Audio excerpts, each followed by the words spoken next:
টানা ৫ দিনের বৃষ্টিতে বান্দরবানের অধিকাংশ নিম্নাঞ্চল প্লাবিত হয়ে গিয়েছিল। যে সমস্ত নিম্নাঞ্চলগুলো প্লাবিত হয়ে গিয়েছিল সেই এলাকাগুলো থেকে এখন পানি একদমই নিচে নেমে গিয়েছে। বিপদসীমার অনেক নিচে পানি চলে গিয়েছে, কিন্তু বর্তমানে আমাদের যেই নিম্নাঞ্চলগুলো আছে এগুলো খুবই ঝুঁকিপূর্ণ, এবং যেই ঘরবাড়িগুলো পানিতে ডুবে গিয়েছিল সেই ঘরের বাসিন্দাগুলো খুবই কষ্টে আছে।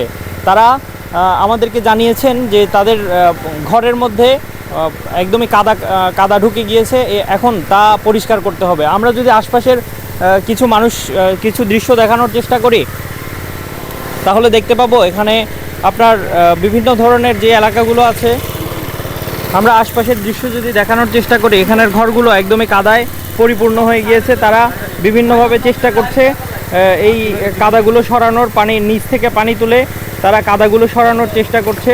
আমরা আবহাওয়া অধিদপ্তরের সাথে কথা বলে জানতে পেরেছি গত ২৪ ঘন্টায় ১১৩ মিলিমিটার বৃষ্টিপাত রেকর্ড করা হয়েছে, যা ভারী বৃষ্টিপাত। কিন্তু সাঙ্গু যেই নদীটা আছে তার পানি অনেক নিচে নেমে গিয়েছে। আমরা এলাকার মানুষের সাথে কথা বলে জানার যদি চেষ্টা করি, এখন কি অবস্থা আপনার?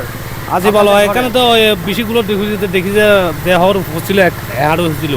আচ্ছা, এখন ওই মেশিন দিয়ে ফার্ম মেশিন দিয়ে আর কি দোয়া ফেলা করছে আর কি। আচ্ছা, আপনারা প্রশাসনের কাছে কোনো সহযোগিতা চান? সহযোগিতা কি প্রশাসন সরকার যদি সহযোগিতা দিলে আর কি একটু ভালো হবে আর কি। এরকম কেমন সহযোগিতা চান? কেন সহযোগিতা মনে ধরুন একটু পানি দিলে একটা নিভে এরকম হইলে আর কি। এই যে পানি উঠছে, আপনাদের প্রশাসন আপনাদের সাহায্য সহযোগিতা করছে? অবশ্যই সহযোগিতা দিলে ভালো হবে আর কি। আচ্ছা, আমরা যদি অন্য একজনের সাথে কথা বলার চেষ্টা করি, ভাই আপনাদের কি অবস্থা আসলে এখন, ঘর বাড়ির কি অবস্থা আপনার? আসসালামু আলাইকুম।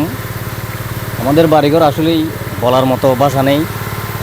বন্যা পরিস্থিতি এমন অবস্থা করে ফেলছে, আমাদের পানি তো উঠছে আমাদের বাড়ির পিছন থেকে, মাটি পাহাড় ভেঙে এবং গাছসহ এসে আমাদের বাড়িঘর ভেঙে গেছে। তো এখন যদি আমাদেরকে যদি সরকারের পক্ষ থেকে যদি আর বান্দরবান প্রশাসনের পক্ষ থেকে আমাদেরকে যদি এই বন্যা ক্ষতিগ্রস্তের মধ্যে যদি আমাদেরকে অনুদান দেয় ভালো হবে, আমাদের বাড়িঘর যাতে একটু ভালো ঠিক করে থাকতে পারি বা ঠিক করতে পারি।